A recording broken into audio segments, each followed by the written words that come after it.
In this video, we will talk about the main news that came out at the main music fairs of 2023, in this case the Namm and the Superbooth. My name is Nuno Louro and welcome to another Keys Online video. As far as keyboards are concerned, at the Namm there weren't exactly big news released at the show. Some updates, some new sounds, etc., but nothing significant released at the show except for the Hammond XK-4 and the CVP 900 series from YAMAHA.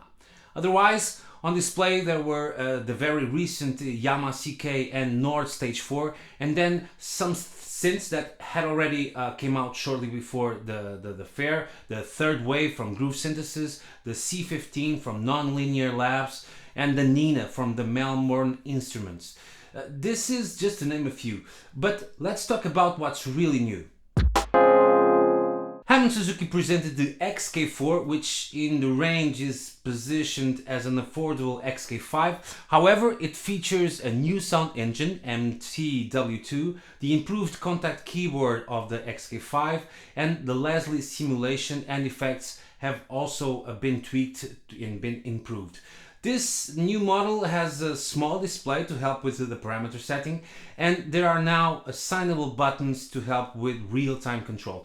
Also important, it has a pitch bend and a modulation wheel to allow all kinds of control. I can tell you that the average price I have seen in the store is about 2,200 euros. The Yamaha CVP 900 series is an evolution from the 800 series. It keeps the same features. It is a piano with styles like a Ranger keyboard, but adds the new CFX and WALDORF samples that were premiered in the CLP 700 series and the new binaural samples from when you're playing with headphones. In addition, we have Grand Touch pedals and Grand Touch keyboard with counterweights on the keys. In other words, it provides an even more refined piano experience. Regardless of not being a keyboard, this launch is one of the most important of the two fairs. Real-Time Audio Hub is a device that allows you to play and collaborate over the internet in real time, which is a problem that has been around since the early days of the internet that all musicians would like to see solved. Being able to rehearse from home or from your studio. Just have the device connected directly to a router and then to an USB class compliant audio interface, and together with the app we can play remotely with other colleagues, and it works. In the video I saw, they were doing a live jam with one musician at the fair and other musicians that were at their homes. I hope this is the one that solves it.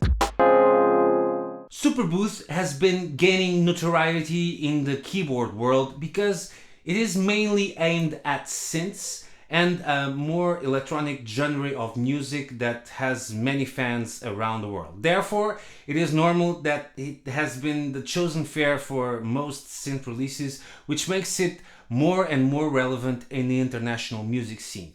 Let's see if I can make it next year.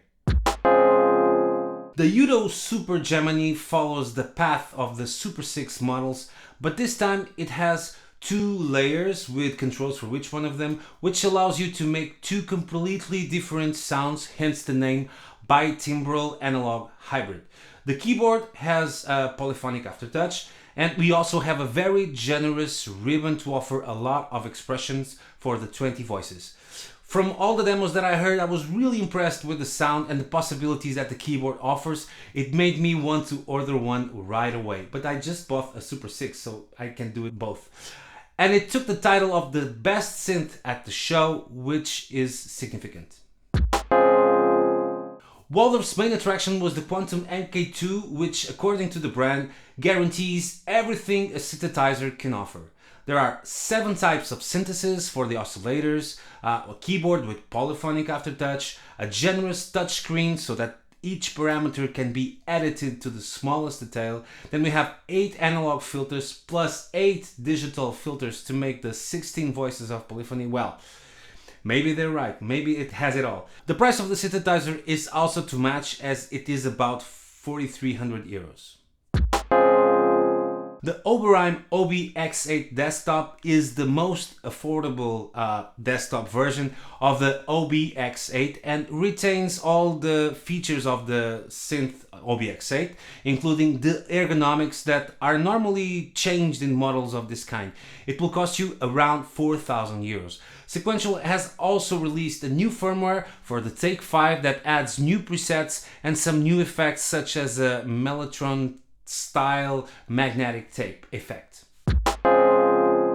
MODAL is celebrating 10 years of existence, and it has made two special versions of the Cobalt, in this case in black, and Argon, in this case in white, and released the new Carbon 8. It is an experimental digital synthesizer aiming to produce more modern sounds with a more metallic characteristic. It features a completely new LFO component and 33 types of filters, and it also seems to sound very good. The release is planned for the end of the third trimester of this year. The PWM MANTIS is a duophonic synthesizer that has the peculiarity of having two filters and several filter types that can be combined. It is a hybrid because the signal is analog until it reaches the effects part. It also has an arpeggiator. From what I could hear, it sounds like a synthesizer with a lot of characteristics, really strong, that reminds me of the great synths from the 70s. The Kiviak Wofi is a sample-based synthesizer which has a very simple look. It has a built-in microphone and speakers, and it can run on batteries, which indicates that it was designed to be easy to carry around and play everywhere. It has a polyphony of 10 voices, and it has a 16-step sequencer. Another important aspect is that it has a cloud connection so that users can share their sounds. Another excellent idea from this new French brand. The ERIKA STEAMPIPE is a polyphonic synthesizer without oscillators. Yeah, you heard it right. It has no oscillators. Instead, it emulates the way the sound is generated in a pipe organ. From there, it offers more possibilities to change the sound, which is very original. In the videos I saw, the demo was done with a wind controller, which makes it quite interesting.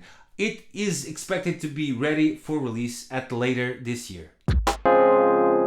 The AGH Synth Minimod keys is a modern version of the Minimoog. It's a series of Eurorack modules combined with a controller that has a pitch bend and modulation wheel and allows the control of 4 voices in the keyboard. Otherwise, there are several modules chained together to give that characteristic Minimoog sound, but with many more options for combination thanks to their modular nature. AGH modules have a reputation for being very good, so this one, which combines a number of them, should be no exception. The Korg Berlin acoustic synth is an experimental synth that uses Fender Rhodes like tine to generate the sound, but not only captures this sound through a pickup, but also takes advantage of the various acoustic phenomena that happen when the tine is triggered. The sound reminds you of a bell or a tine, but then there are many ways to interact with the sound, just like you do with a synthesizer.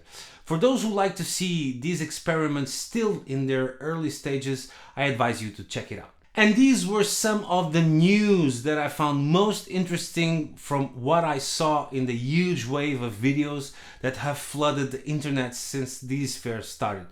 If you liked this video, then leave a like and subscribe to the channel to always be up to date with the latest news. Thank you, and I'll see you in the next video.